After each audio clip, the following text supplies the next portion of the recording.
E com o Honório, eu aprendi a ter esse amor pela literatura de base do Espiritismo, que é a codificação, e pela essa obra subsidiária de Francisco Cândido Xavier, que para mim constitui um alicerce inabalável, assim, amplia o nosso entendimento e nos dá a condição de discernir o que surge atualmente, né? Discernir com segurança. Mas hoje eu gostaria de, nessa manhã de domingo, fria, né? Surpreendentemente fria,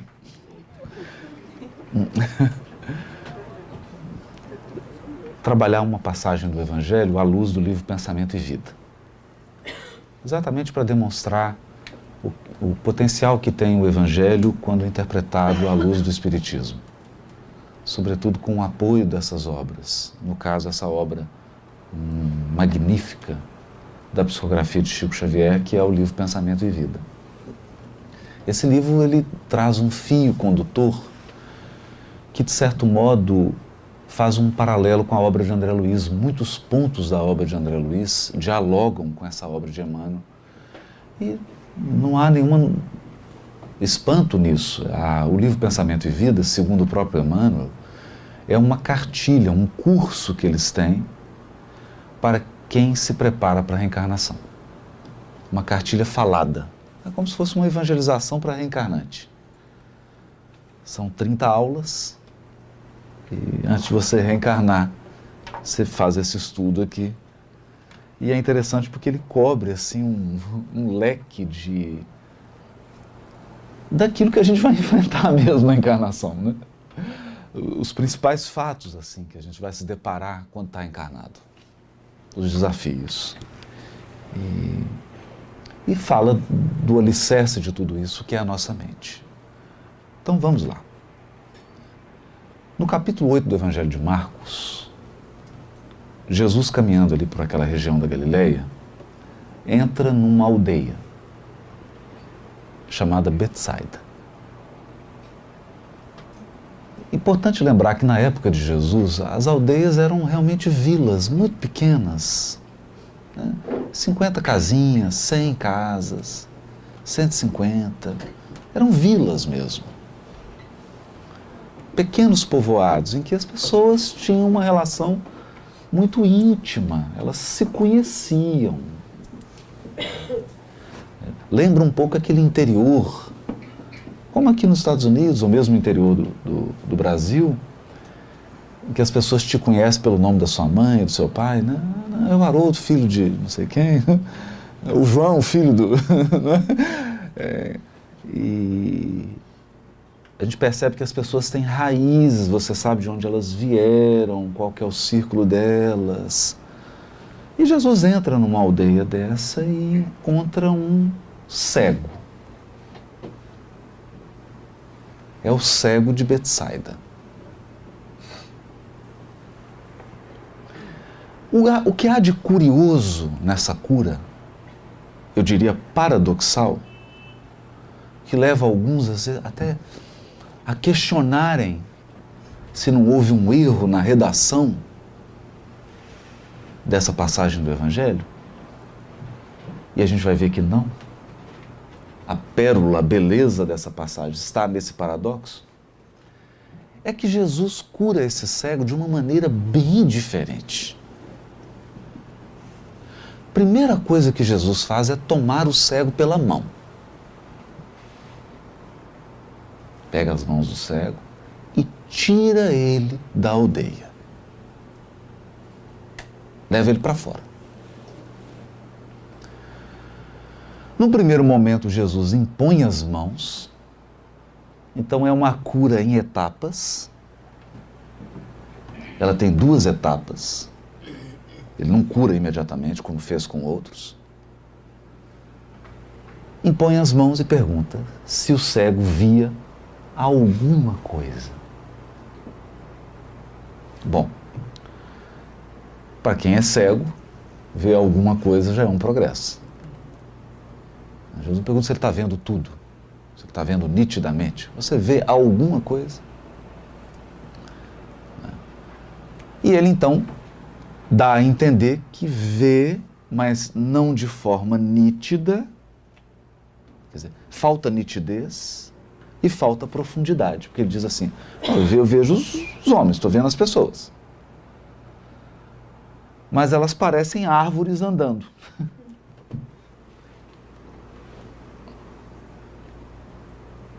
E aí o que Jesus faz? Cospe nos olhos dele. Então, uma cura bem, bem intensa. E aí pergunta para ele de novo. E então, diz o evangelista, que ele passou a enxergar ao longe, ou seja, a visão dele adquiriu profundidade e distintamente a todos, nitidez. Olha que interessante. Profundidade e nitidez. Discernimento e compreensão. Porque enxergar fundo, longe, é compreensão.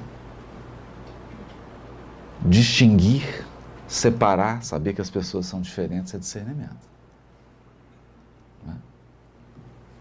Separar o trigo do joio, só não pode ficar com o joio, né? Separar o trigo do joio e ficar com o trigo. Né? É o discernimento. Mas o paradoxo vem agora. Jesus diz assim para ele. Tudo bem? Você vai voltar para casa, volta para sua casa, porque o cego de Betsaida queria segui-lo, queria ir embora com ele. Até num impulso natural, porque Jesus o tirou da aldeia.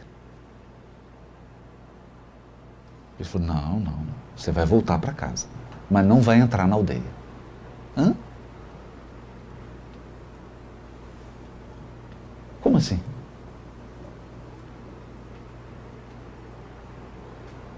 Alguém aí se arrisca? Como é que ele volta para casa, mas sem entrar na aldeia? A casa está dentro da aldeia.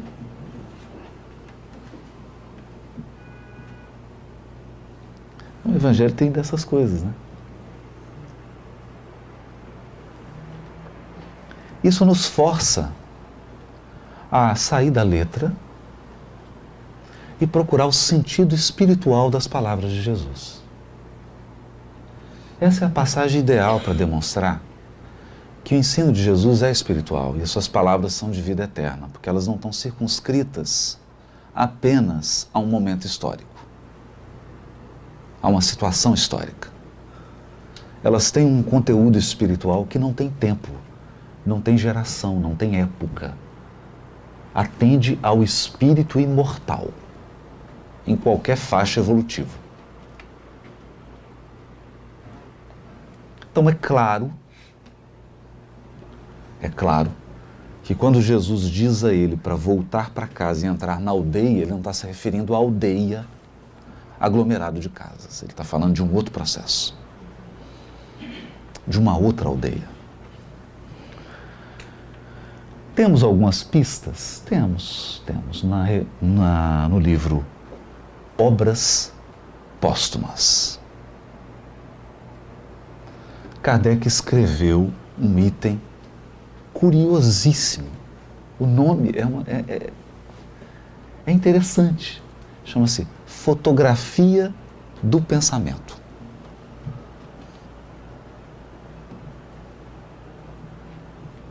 Fotografia do pensamento. E no meio desse item, o que o Kardec vai dizer?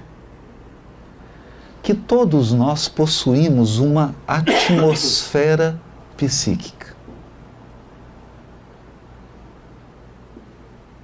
Uma atmosfera. Eu me lembro quando eu era criança, assistia um desenho, era um personagemzinho de desenho, que ele andava e tinha uma nuvem em cima dele. Ficava chovendo. É mais ou menos isso, né? Uma atmosfera psíquica. De onde vem? Por que a atmosfera? Porque varia. Então, Em alguns você chega, ele é um outono, outros é uma primavera, outros é um inverno bem rigoroso, alguns é uma tempestade, chuva de pedra. Cada qual com a sua atmosfera.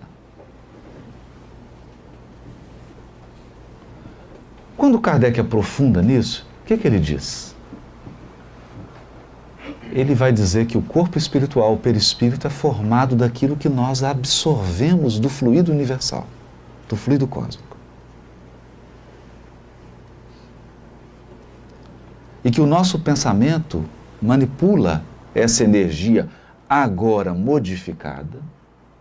Então você buscou na fonte e você criou com as suas emoções e com o seu pensamento uma receita que é a sua. É a sua atmosfera psíquica.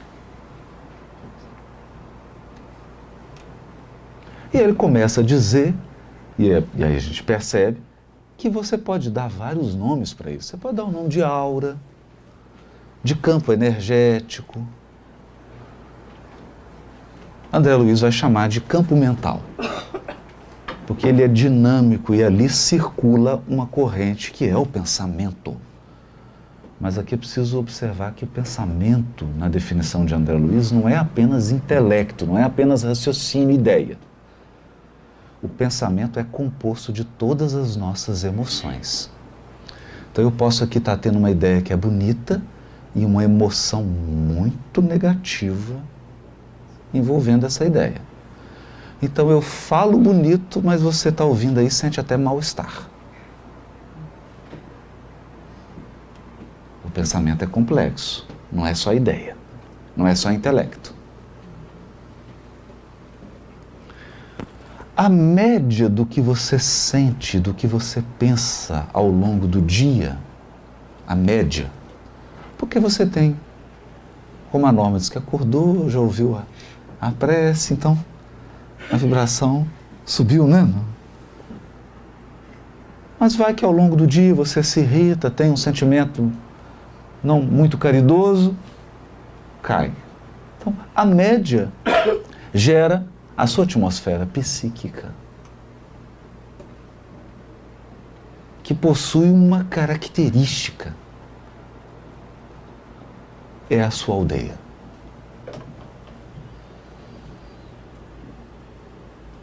É a minha aldeia. É a Betsaida de cada um. É a nossa Betsaida. Então vamos estudar um pouquinho isso, antes de voltar no pensamento e vida. Bom,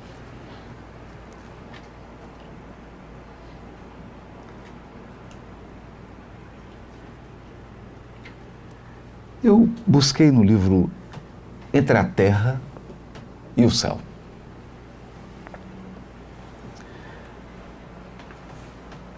E o Clarencio, conversando com André Luiz, só grifei algumas frases, essa está no capítulo 22 do livro Entre a Terra e o Céu. Ele diz assim: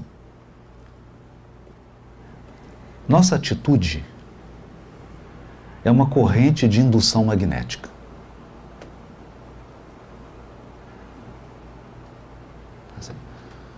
Agora, olha que interessante. Atitude é algo que vem antes do que você fala e do que você faz.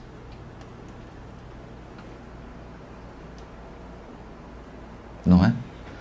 Porque, por exemplo, se eu estou com uma atitude, com uma predisposição de não gostar de alguém, eu já estou predisposto.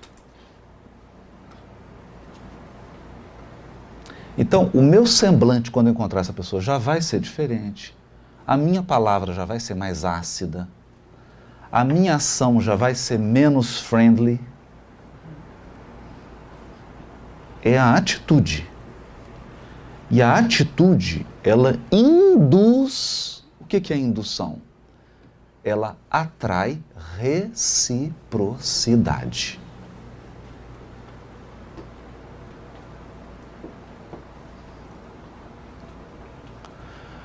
Nossa, Haroldo, isso está complicado. Não, não está. Sabe o que isso significa? A sua atitude atrai as mesmas atitudes que a sua. Então isso significa que você passa a morar numa aldeia e você não conhece mais nada além do você.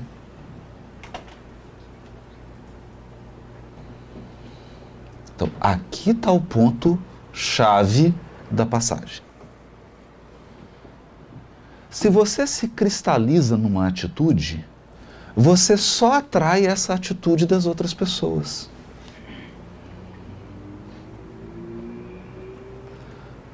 É claro que você não pode imaginar que todas as pessoas do mundo só são aquilo. Não.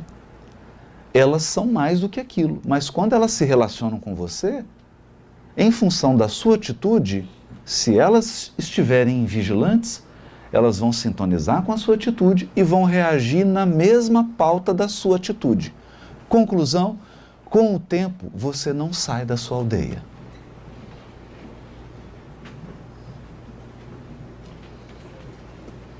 Você entra num circuito fechado de vida, num circuito fechado de emoções, num circuito fechado de pensamentos, num circuito fechado. Você não amplia, não deixa nada novo entrar e passam 10, 20, 30 anos e você continua a mesma pessoa.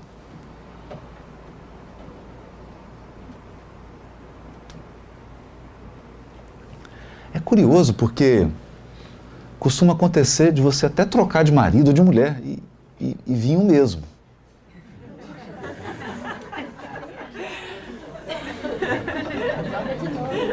Você não muda. Muda um pouquinho, né? Da aparência, o CPF. Né? O Social Security muda, mas só isso. Daí, e aqui está a importância, chega uma hora que você tem que deixar Jesus entrar na sua aldeia.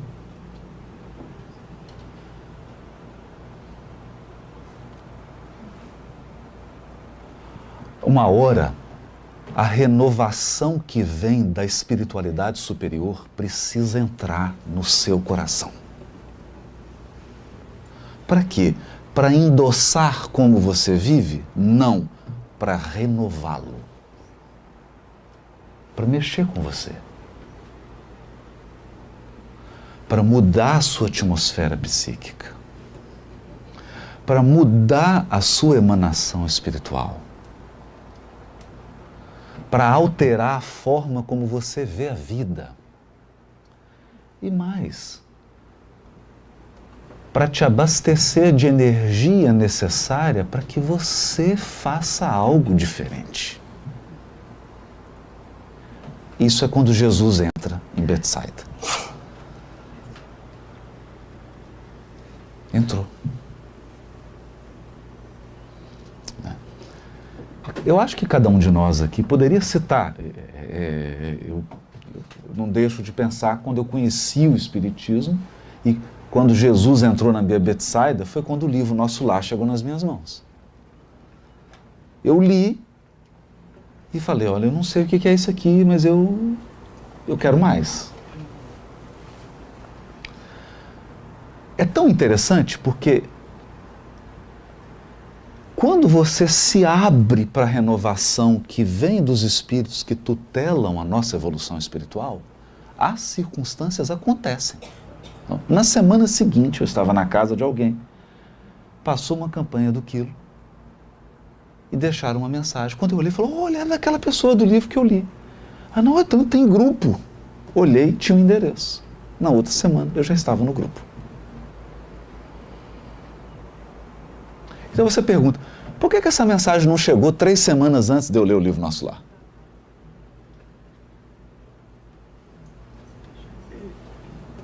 Então você está se perguntando assim, puxa vida, mas tem certas coisas na minha vida que não mudam.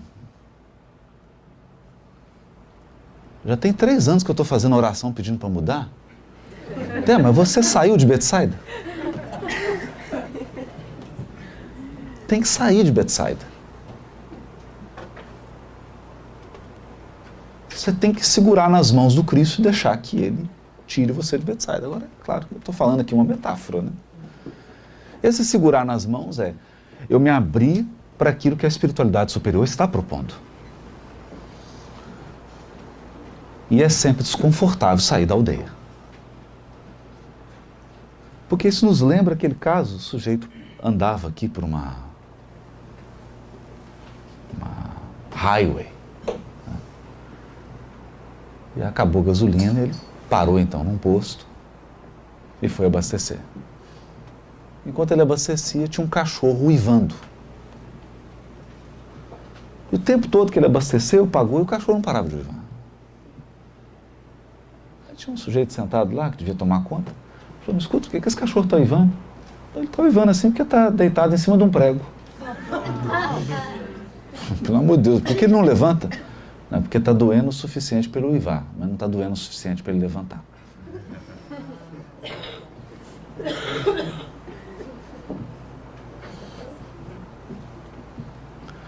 Ou aquela experiência que fizeram, está até num livro, né, de autoajuda,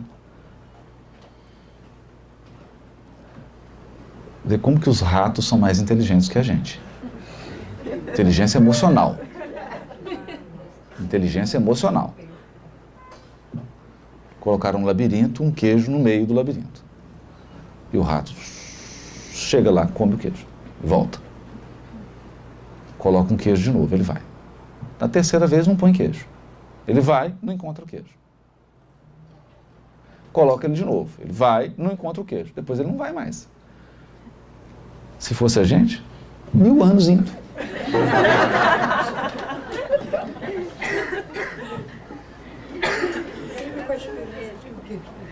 Porque não tem a ver com uma inteligência, com quantos cursos você tem, quantas línguas você fala. Tem a ver com sentimento. Aceitação.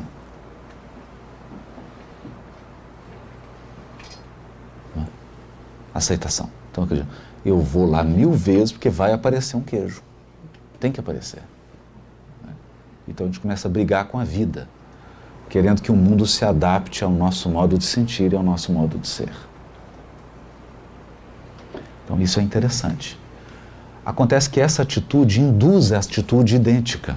É o que o Clarence está dizendo. Em torno de nós, quem simpatiza conosco? Quem simpatiza, quem está vibrando na nossa faixa. Geralmente faz aquilo que nos vê fazer.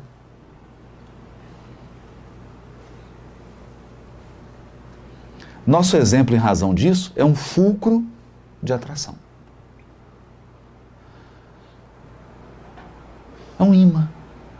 Você atrai, e fala, meu Deus, mas por que está chegando em mim? A pergunta é, por que eu estou atraindo? Não é? Bom.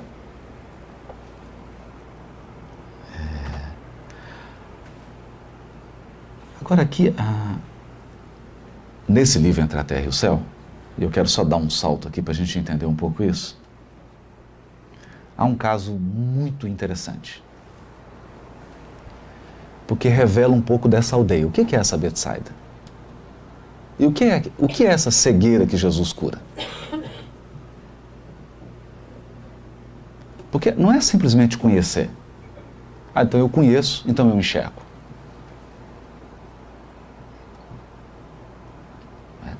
O conhecer é o primeiro passo. Sentir é a verdadeira absorção. Quando isso vem para o seu sentimento e você passa a viver aquilo. Aquilo passa a ser um valor. Então você vibra. Você emite naturalmente, porque aquilo aquilo passa a ser algo que o seu coração busca.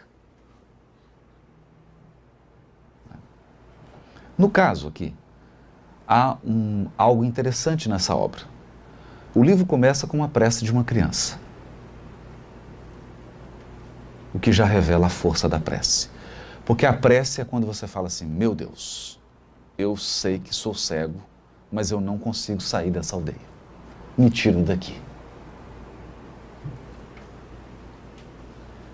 E a situação é tão assim, porque não é o cego que vai até Jesus, eles levam o coitado. Lá diz que amigos dele levam ele até Jesus.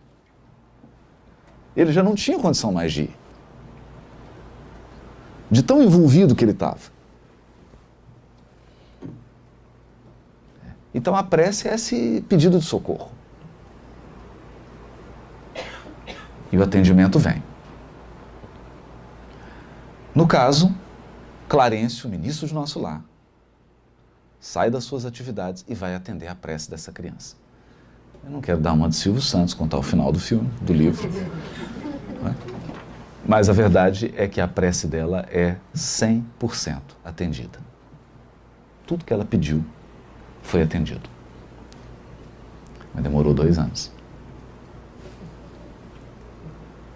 Que não tem mágica.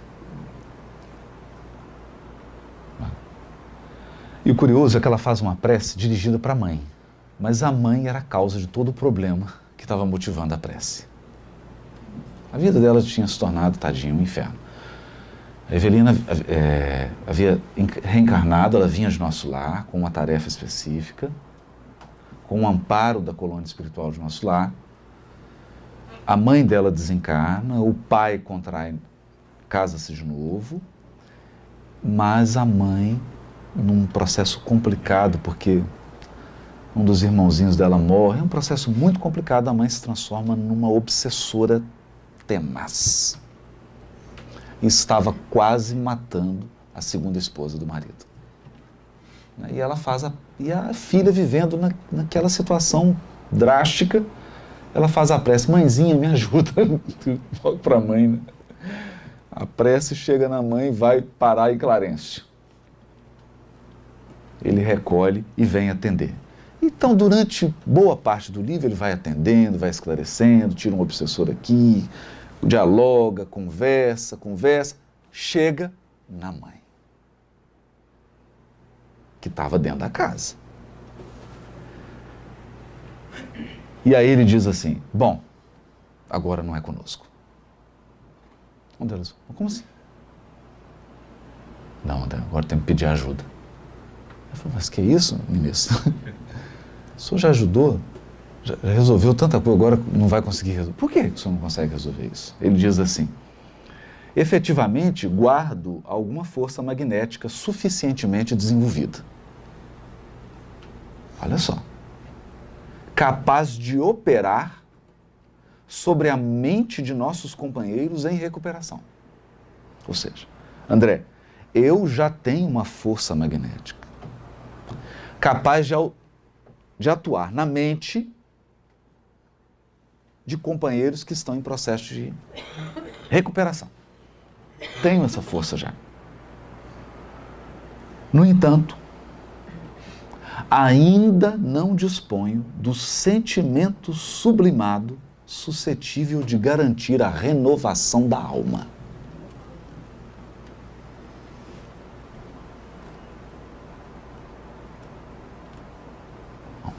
Eu tenho força para atuar.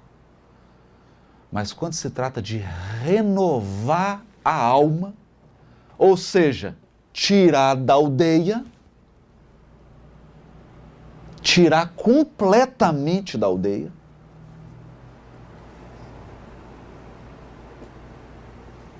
fazer com que o espírito transforme totalmente os seus padrões emocionais e mentais, eu não tenho amor suficiente para isso. Sentimento sublimado. Sem dúvida, dentro de minhas limitações, estou habilitado a falar a inteligência. Mas não me sinto à altura de redimir corações. Bonito isso, né? Para esse fim, olha aqui, para decifrar os complicados labirintos do sofrimento moral,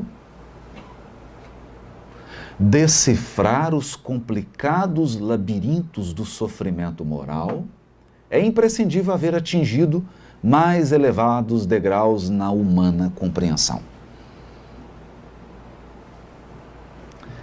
Labirintos do sofrimento moral?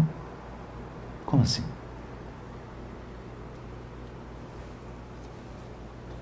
Vamos voltar para o ratinho? O que produz em nós essas aldeias? É o que a gente chama de esclerose espiritual.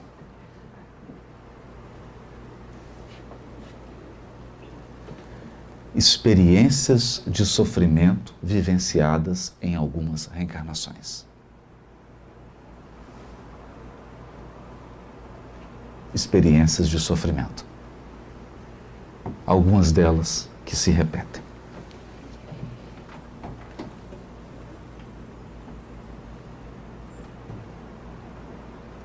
Então, em vivendo uma experiência com algum espírito, com alguma criatura, aquilo afetou a minha sensibilidade emocional de tal modo, me provocou um sofrimento que eu cristalizei.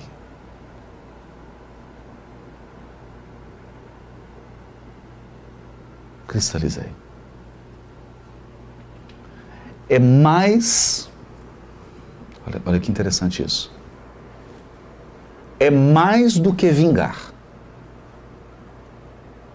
É não conseguir desvincular-se.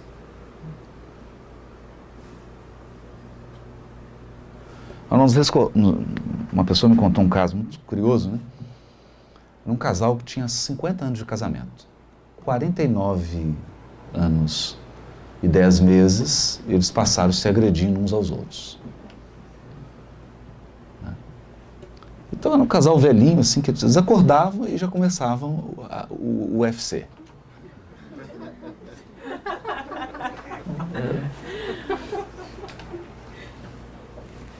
Era aquilo. O que aconteceu? O marido desencarnou. E não teve jeito. Desencarnou 4 meses depois, ela desencarnou. Não conseguiu. E os filhos tentavam, mas agora, olha que paz está aqui. Não, eu sinto falta das brigas. E ela chegou a confessar. Não consigo viver. Eu não consigo viver. O fenômeno é mais complexo, porque você pode chegar aqui e fazer uma avaliação superficial. Então, numa encarnação passada, eles foram casados, aí alguém ofendeu, aí o benfeitor vai dizer assim, mas volta mais uma. Na anterior foi ela. Mas volta mais uma. E na anterior foi ele. Não, mas na anterior foi ela. Mas peraí, quem começou isso? Entende?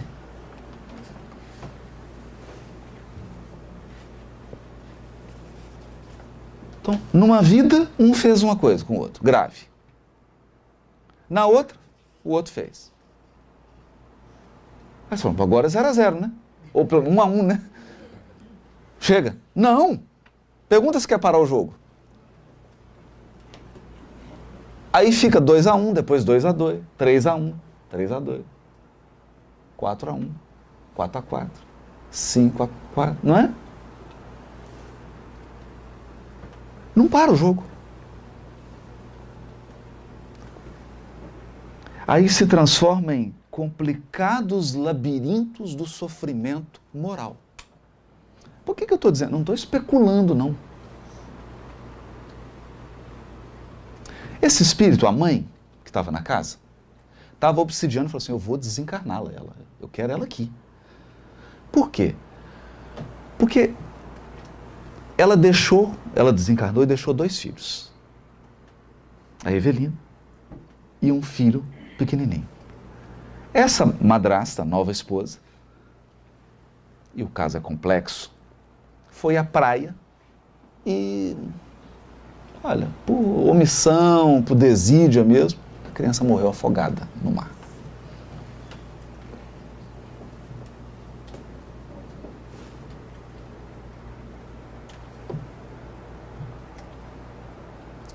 E ela falou assim, enquanto eu não desencarnar ela, eu não sossego. Agora eu quero ela aqui. Mas não é assim, para desencarnar ela e estar aqui, não. Eu quero ela aqui para continuar atormentando ela. Por quanto tempo? Por resto da eternidade. Percebe?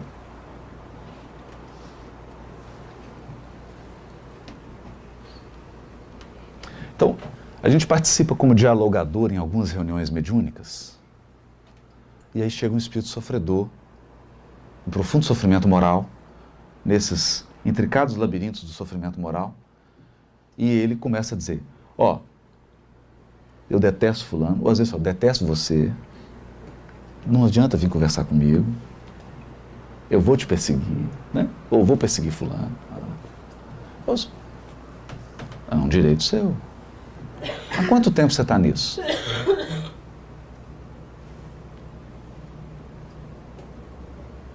O que mais você tem feito? Não, mais nada. E sua vida?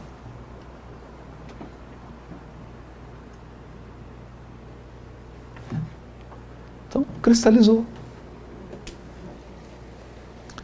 E adianta você falar para ele, não, peraí, calma, tem aqui um livro dos Espíritos, você vai ler. Não adianta.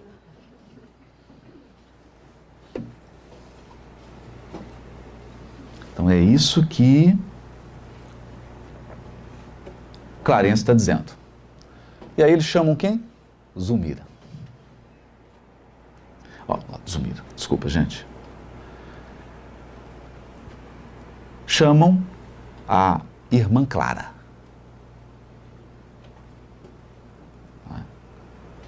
Zulmira era a moça, a segunda esposa que estava sofrendo, e Odila era a obsessora, a mãe, né? A primeira esposa.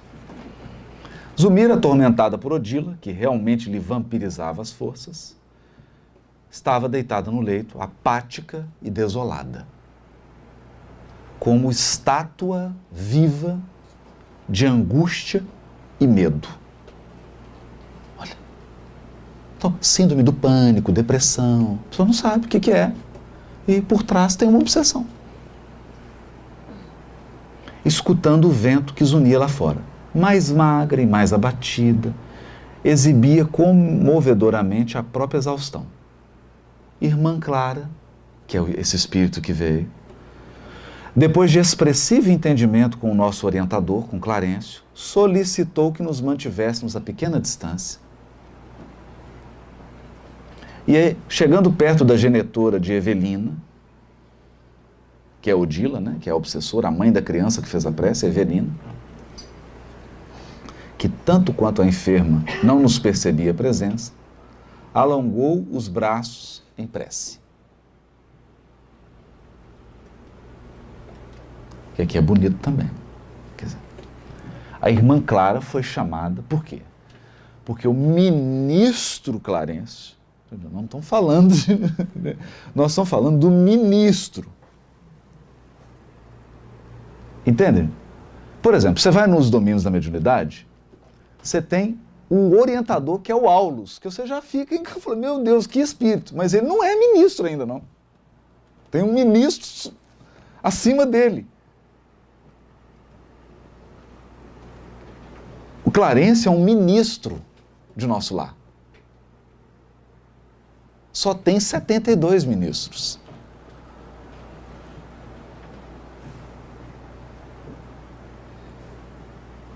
E ele chama a irmã Clara. E a irmã Clara chega para atender. Se ela fosse um encarnado, o que ela fazia? Não, pode deixar, eu sou médico curador, vou curar aqui.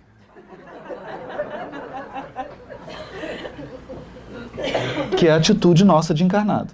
Não, deixa que eu resolvo. Não, passa, vem cá. Vou resolver, toma isso aqui, não é? A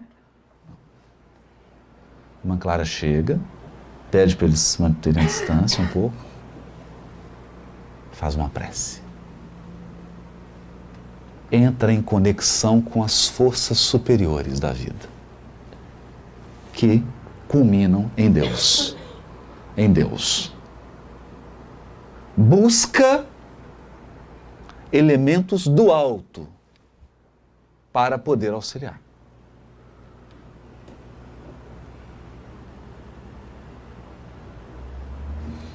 Não confia nos próprios recursos, embora os recursos dela sejam vastíssimos. Alonga os braços em prece. Sob forte emoção, agora o André Luiz, Na hora que ela faz a prece, já gera um ambiente de forte emoção. O André Luiz já começa quase a chorar. Acompanhei o formoso quadro que se desdobrou divino ao nosso olhar. Gradativamente, o recinto foi invadido por vasto círculo de luz. Por que círculo de luz? Porque é a atmosfera psíquica da irmã Clara.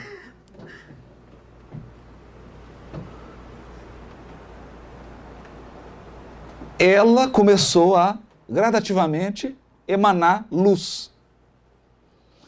Como um tanque de combustível que está se abastecendo, porque ela se conectou com o alto.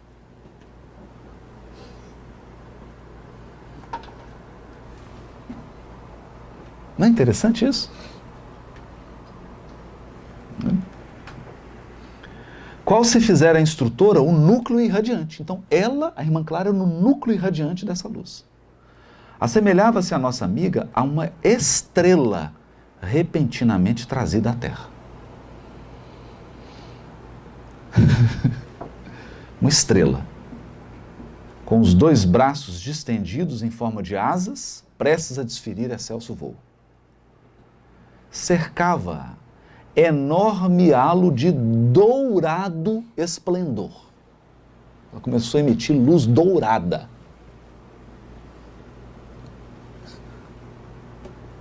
Como se ouro eterizado e luminescente lhe emoldurasse a forma leve e sublime. Dos reverberos dessa natureza, quer dizer, passavam as irradiações a tonalidades diferentes em ciclos fechados sobre si mesmos, caminhando dos reflexos de ouro, então de ouro começou a ficar opala, de opala róseo, cor rosa, vivo, do rosa vivo ao azul celeste, começou a virar um arco-íris. É gosto.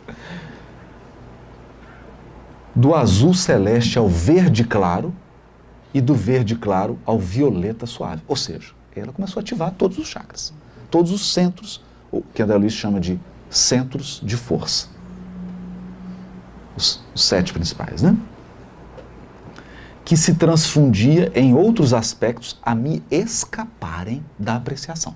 Então André Luiz falou, eu só estou narrando para vocês o que eu consegui entender, porque começou a acontecer coisas que eu já não entendia mais.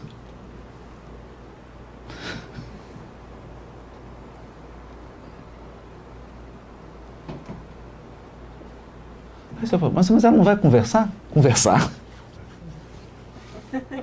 Conversar? Falar o quê? Vai falar o quê?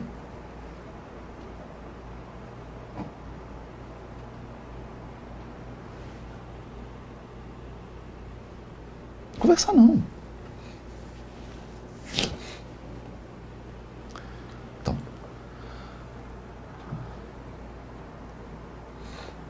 vamos voltar agora. Para um pouquinho, pausa. Volta ao cego de Betsaida. O que Jesus fez com o cego? Tomou o cego pela mão e o conduziu para fora da aldeia, que é onde Jesus estava. Então, Jesus não impôs a mão, não falou nada com o cego, não.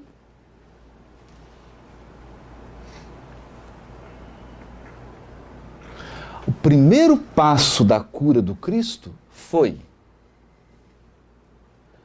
vibrar ele, a sua natureza espiritual. Exemplificar. Dar o exemplo. Não é bonito isso? Dar o exemplo. Aqui o que a irmã Clara está fazendo é, primeiro ela tem que dar o exemplo. Primeiro ela tem que emanar esse amor, essa luz. Primeiro ela vai fazer isso. Entrou em prece, recebeu, emanou.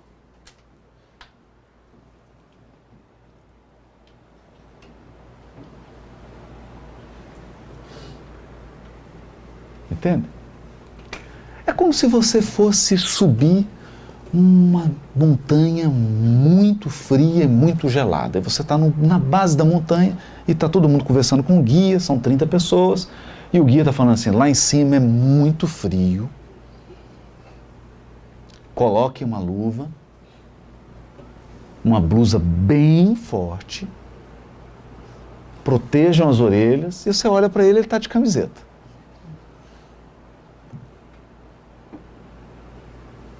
Você fala, tem alguma coisa errada nisso. Tem alguma coisa errada? É uma coisa errada. Agora, se o guia está conversando com você, ó, coloca uma blusa bem forte, aí ele começa a colocar a blusa. Começa a colocar a blusa. Fala assim, meu Deus do céu, é frio. Não é?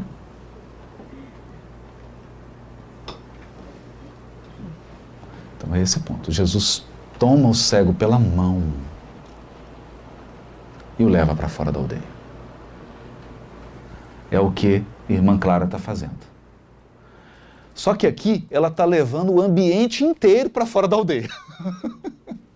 Porque ela chega num ambiente, um ambiente em que tem ódio, ressentimento, má vontade, indisposição. O ambiente ali já estava contaminado. Porque a Odila só vibrava má vontade, indisposição, não tem jeito. Qualquer coisa que faz, qualquer coisa que fala, já está predisposto a brigar, a entrar em conflito, não tem jeito. Então o que ela tem que fazer?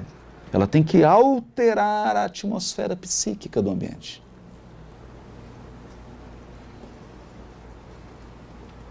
Sair da aldeia.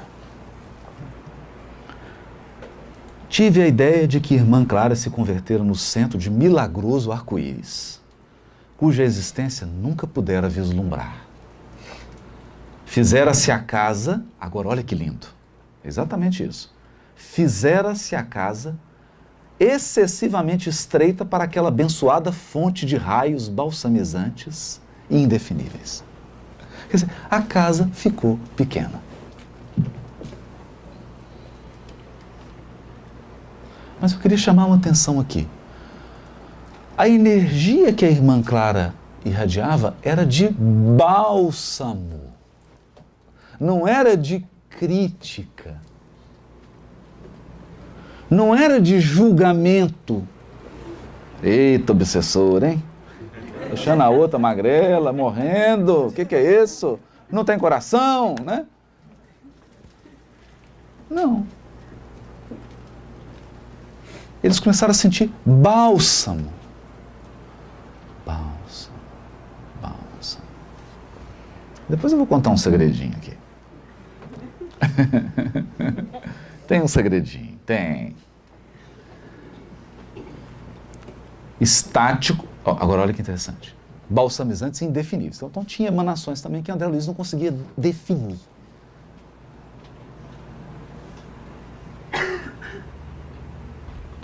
Isso é importante, hein? Isso significa que quando alguém chegava perto de Jesus, ele sentia coisas que ele não conseguia definir.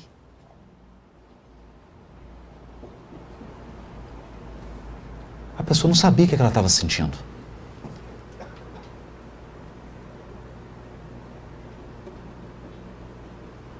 Não sejamos ingênuos, né? Não sabia definir. Estático, mal conseguia articular alguns monossílabos. Quer dizer, aí nessa hora, ninguém já tem nem palavra mais. Você não consegue falar.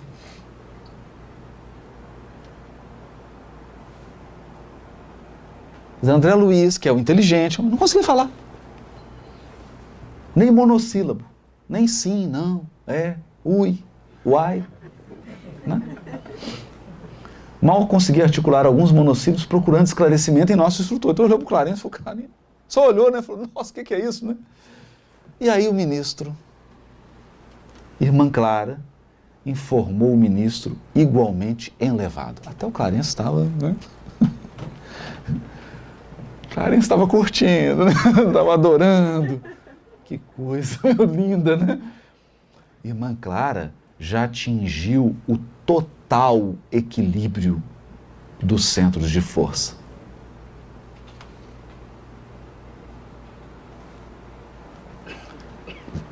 Pausa. Isso significa que irmã Clara já tem total controle das energias sexuais, das emoções, das ideias, da intuição,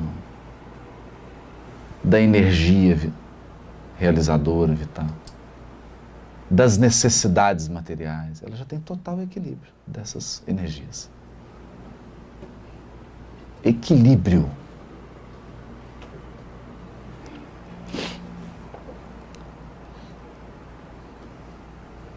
Do centro de força, que irradiam ondulações luminosas e distintas. Quer dizer, cada um emite luz distinta, diferente. Ao influxo da mente enaltecida. Emite as vibrações do seu sentimento purificado, que constituem projeções de harmonia e beleza a lhe fluírem do ser. Se partilhássemos com ela a mesma posição evolutiva, agora, o que eu acho bonito? Quer dizer, Clarence está dizendo assim, ó, se nós tivéssemos o mesmo nível de evolução dela, a gente compreenderia totalmente o que ela está emanando.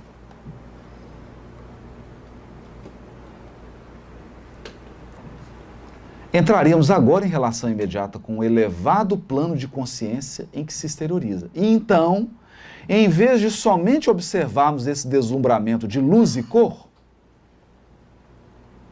olha o que Clarence está dizendo. André, você não tem o mesmo nível evolutivo dela. Então você olha para ela, você só vê cor e luz. Você só vê cor e luz. Então você viu dourado, viu um fogo de artifício, né? Copacabana. Ano Novo. Várias cores. Mas isso é porque você não tem o mesmo nível evolutivo dela. Porque tem mais coisas. Não é só luz e cor. Tem mensagem glorificada que lhe nasce do coração, de vez que as irradiações sob nossos olhos são música e linguagem, sabedoria e amor do pensamento a expressar-se maravilhoso e vivo. Então, o pensamento dela tem palavras, ela está conversando já com a Odila. Mas nem a Odila sabe. Se nós tivéssemos o nível evolutivo dela, você ia perceber que tem uma música saindo dela, é uma caixinha de música. Tem uma música saindo dela.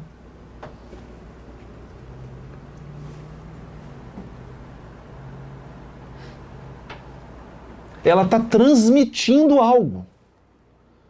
Mas a Odila não sabe, mas está assimilando inconscientemente.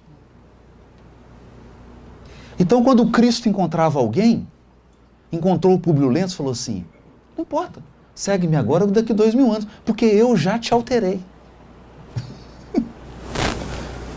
Você não sabe, mas eu já mexi no seu inconsciente, eu já mexi em você. Eu já te transformei, você já é o Emmanuel, você só não sabe.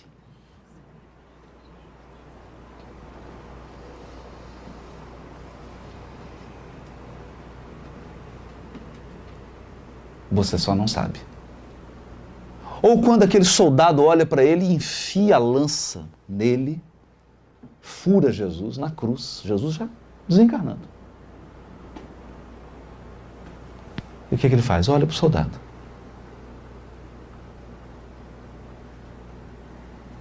Mais de 1.700 anos se passam. E o Longinos reencarna como Dom Pedro II. Está no livro Brasil, Coração do Mundo, Pátria do Evangelho. Ele fala, Longinos, agora eu preciso de você. Agora você quer redimir tudo? Nasce lá e faz esse trabalho. Mas já estava modificado.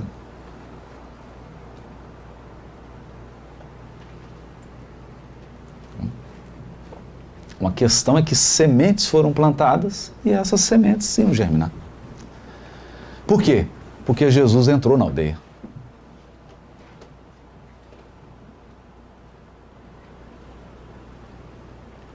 Então isso nos mostra que quando eu tenho um grupo desse aqui e eu estou mantendo a chama acesa, o trabalho, desde que o trabalho seja sério, comprometido com as bases, né? E as sementes sejam boas e selecionadas, né? Porque precisa ter esse compromisso. Se isso ocorre, você não sabe, pode entrar uma pessoa aqui, ele veio aqui, participou de 2 reuniões. Pronto, acabou, está feito o trabalho. O trabalho está feito. Você fala assim, pô, você participou de 2, saiu, foi embora. O grupo lá é engraçado, viu? Entra um tanto de gente, vai embora. E os amigos espirituais falam assim, gente, muito obrigado, viu? Vocês, na hora que germinar, vocês vão ver.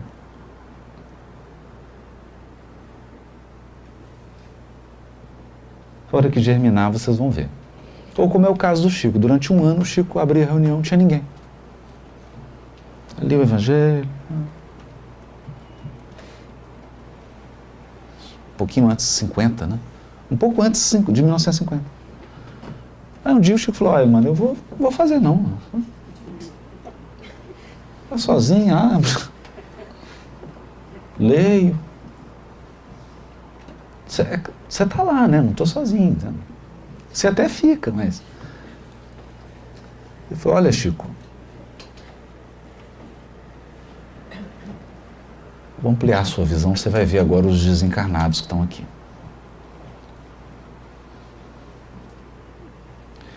E aí só diz assim, o Chico só diz assim, e ao longo do tempo, eu fui identificando esses companheiros que foram reencarnando e assumindo funções na tarefa espírita.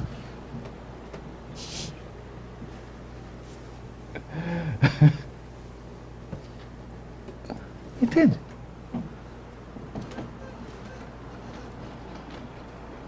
Ou seja, às vezes nós estamos aqui preocupados, poxa, mas tão preocupados com os desencarnados, mas os trabalhadores mesmo do movimento espírita estão desencarnados, estão aqui esperando, programando a encarnação.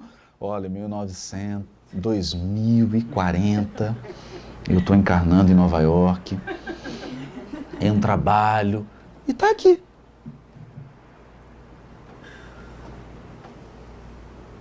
Possivelmente eu já voltei, muitos aqui já voltaram.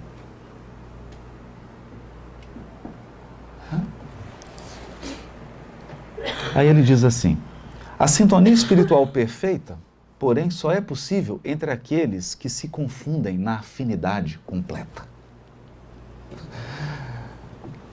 Olha, que para sintonizar com a irmã Clara, tem que estar... A afinidade tem que estar vibrando no mesmo nível que ela. Aí troca... Aí eu não sei o que troca, porque se namorar aqui na Terra já é bom, imagina num nível desse aqui, né? Que você emite assim, vai música, vai cor, vai... É 5D. Aqui são 5 dedos, né? Você faz um carinhozinho lá, é 5D. Olha um para o outro, vai música, vai harmonia, vai cor. Estou brincando, né? Mas deu para entender, porque nós estamos falando do amor universal, né? E aqui a irmã Clara estava emanando. Mas por quê? Olha que interessante isso aqui. Quando a irmã Clara chega, Clarencio faz um relatório para ela. Clarencio resumiu o drama que nos empolgava a atenção. Quando se inteirou, isso é a irmã Clara, quando ela se inteirou de que a amargurada mulher devia renunciar ao companheiro que permanecia na terra,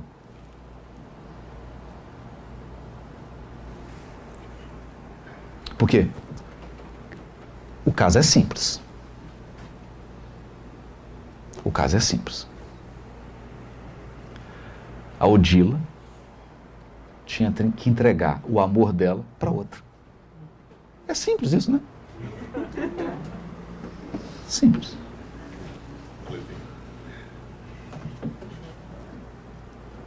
Devia renunciar ao companheiro que permanecia na terra. Vimos imensa compaixão a se lhe estampar no rosto. Então, a irmã Clara fez um semblante de compaixão. Seus olhos enevoaram-se de lágrimas que não chegaram a cair. Quer dizer, a irmã Clara quase chorou. Compreendi que a nobre instrutora aureolada de soberanos valores morais, trazia consigo profundas mágoas manifestas. Certamente, buscávamos reconforto para um coração infeliz num coração que talvez estivesse padecendo ainda mais. A irmã Clara também estava renunciando um grande amor para não sabemos quem.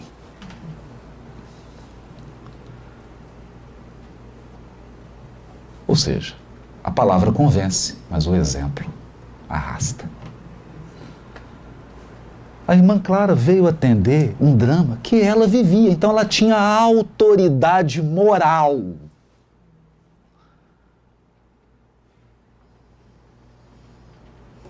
Com uma diferença. Enquanto a Odila reagia de um jeito, a irmã Clara reagia completamente diferente. Mas o problema que elas viviam era o mesmo.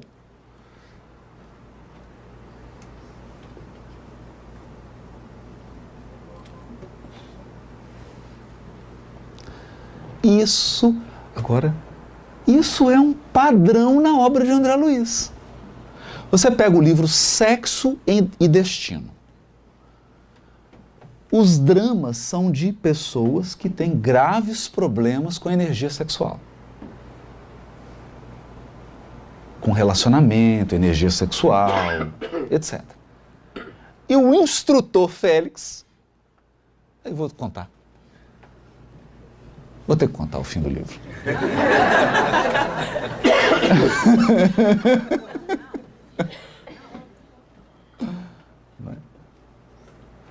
Não vou contar. Não vou. Tô brincando. Então o que a gente vai percebendo? É quem viveu e superou a experiência que tem a autoridade moral para orientar quem está na luta.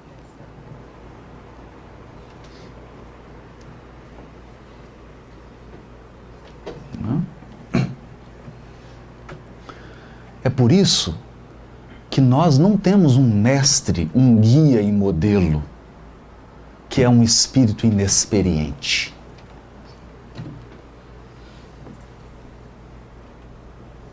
Olha, gente, eu vou falar isso aqui que me veio vontade de falar isso. Nós ficamos aplaudindo pessoas que escrevem livros. É um Dalai, é um guru, é um sujeito que inventou uma yoga, um sujeito que inventou uma meditação, que inventou um não sei o quê. E claro, devemos valorizar o esforço das pessoas, porque todo esforço de espiritualização é válido. E nós devemos buscar naqueles que são mais experientes. Mas vou dizer uma coisa aqui. Os sistemas solares nos quais Jesus evoluiu já não existem mais.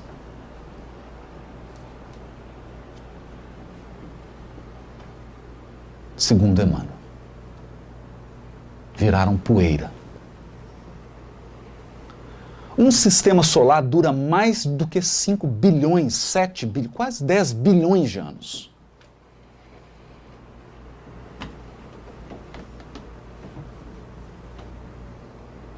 Só que ele é Cristo do planeta já tem quase 5 bilhões de anos.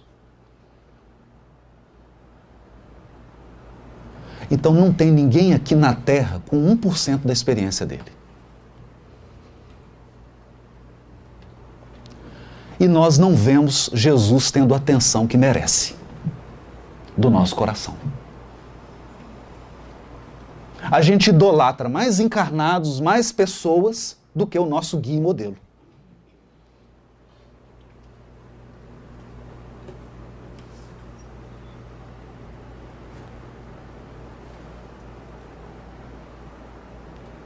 Esse é um ponto sério.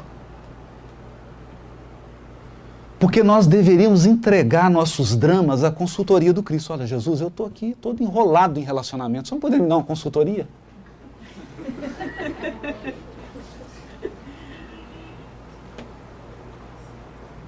Ele só está há bilhões de anos na frente de qualquer guru do mundo.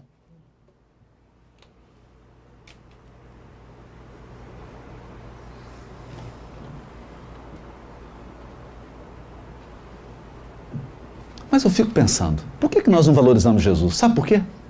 Porque ele dá de graça. Se ele cobrasse, a gente valorizava.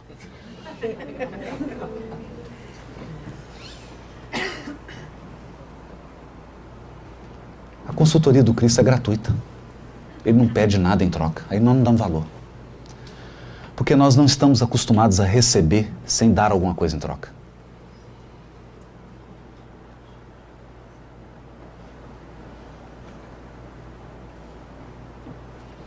E o Cristo é para todos, né? O Cristo é para todos. E é um ponto para a gente refletir.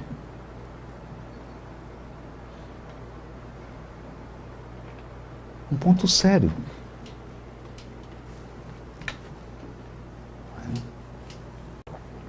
Só Ele. Isso está no livro Ação e Reação. Só o Cristo tem experiência suficiente para orientar o mundo íntimo de cada um de nós. Porque cada um de nós é um mundo íntimo à parte.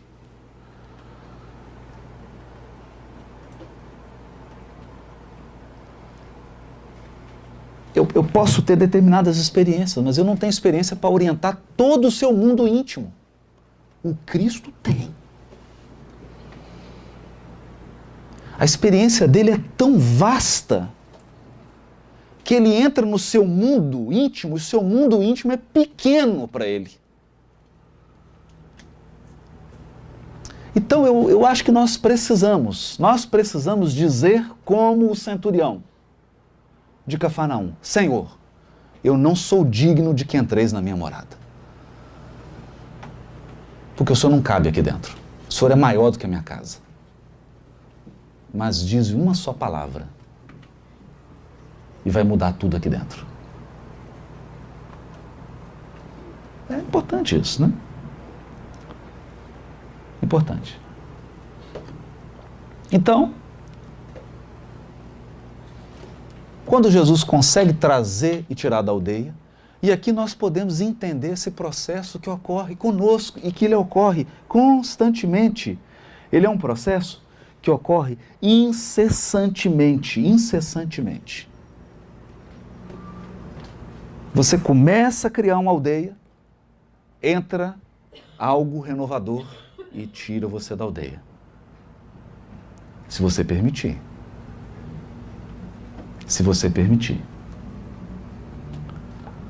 Depois você começa a criar uma aldeia, aí chega uma obra, chega uma circunstância, um trabalho novo, Mas é preciso entregar o coração às mãos dos espíritos superiores que dirigem a nossa evolução para que a gente aprenda a deixar para trás.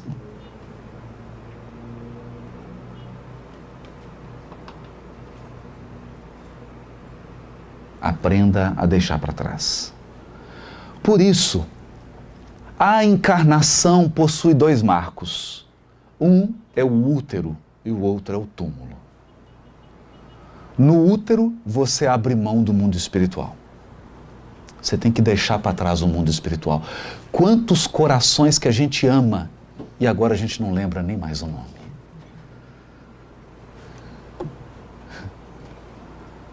Antes de você nascer, você abraçou, chorou e falou assim: mas eu não vou lembrar nem seu nome mais quando eu estiver lá.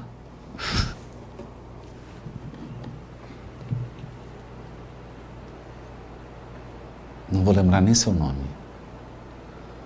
E eles nos disseram: mas o amor vai nos manter unidos. E você teve que deixar para trás. E você reencarna e começa a se acostumar com aqui, chega o momento da desencarnação, você tem que abrir mão. Tem que abrir mão. Tem que deixar. Para que a vida flua. Mas ao longo da encarnação, nós experimentamos vários túmulos e vários úteros. Vários.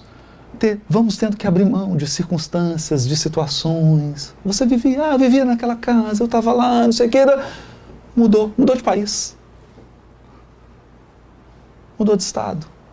Eu vou parar de falar, senão muda tanta coisa, né? Muda.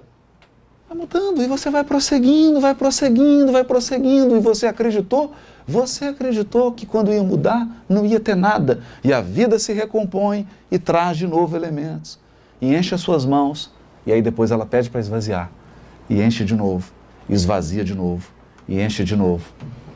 E nós vamos assim saindo das aldeias, saindo das aldeias, saindo das aldeias, porque o objetivo é enxergar. Ao longe,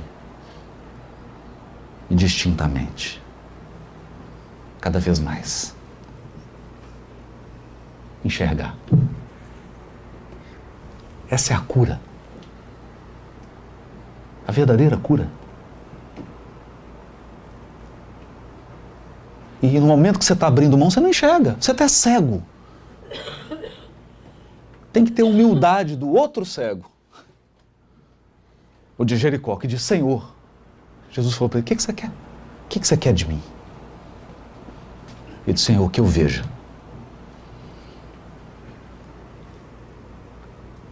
Eu só quero enxergar. Enxergar o que eu não estou vendo. As bênçãos que eu não estou vendo. As possibilidades que eu não estou vendo.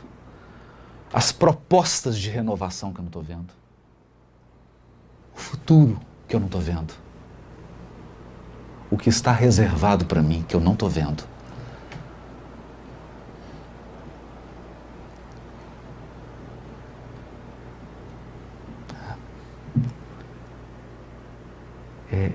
É disso que a passagem está falando.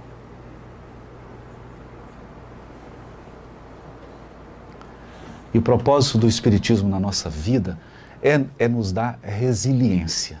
Porque a vida é assim, seja você resiliente ou não. Todos nós vamos viver isso, quer você aceite, quer você não aceite, quer você goste, quer você não goste, quer você entenda, quer você não entenda. A questão é que com o Espiritismo na nossa vida, com o Evangelho à luz do Espiritismo, nós passamos pelo processo enxergando. É tão bom. Dói a mesma coisa. Mas enxerga, vê o que está indo e vê o que está vindo. Vê o que está vindo. Por isso, eu gostaria de... Agora tem que dar um intervalo, né? Não, é um intervalo agora? Não. É meio... Intervalo de meia hora. De meia hora. Mas é agora? É agora, né? Agora, dentro de 5 minutos, nós tínhamos dito 11h30 ao meio-dia. O intervalo. Então, ótimo, perfeito. Então tem 5 minutos ainda. Isso, temos 5 minutos. Vou introduzir a segunda parte, então. Isso.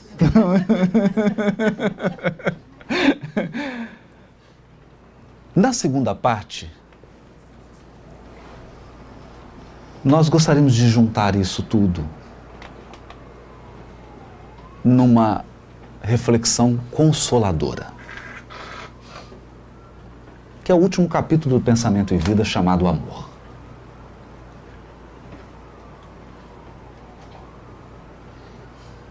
E entender que todos esses processos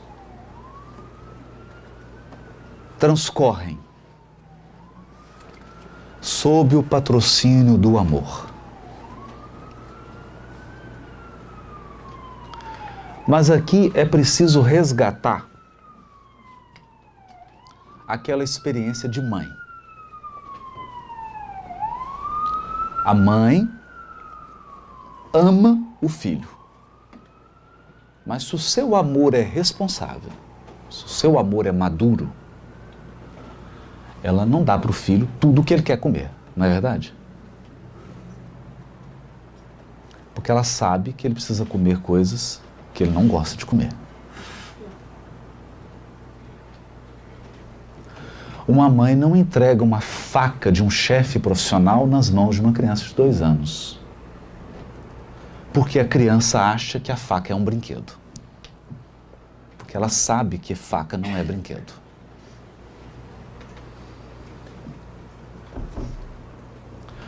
Uma mãe que ama maduramente sabe dizer não. Coloca de castigo.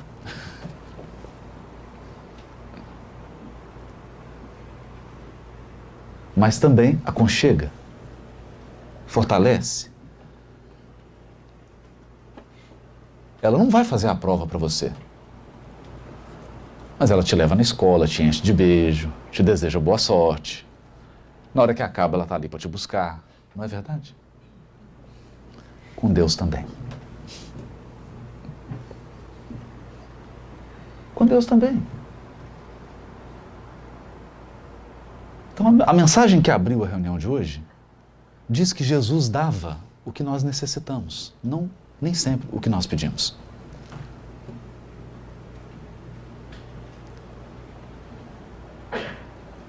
E depois do intervalo, nós vamos falar um pouquinho desse amor de Deus e desses nãos que Ele diz pra gente, de vez em quando.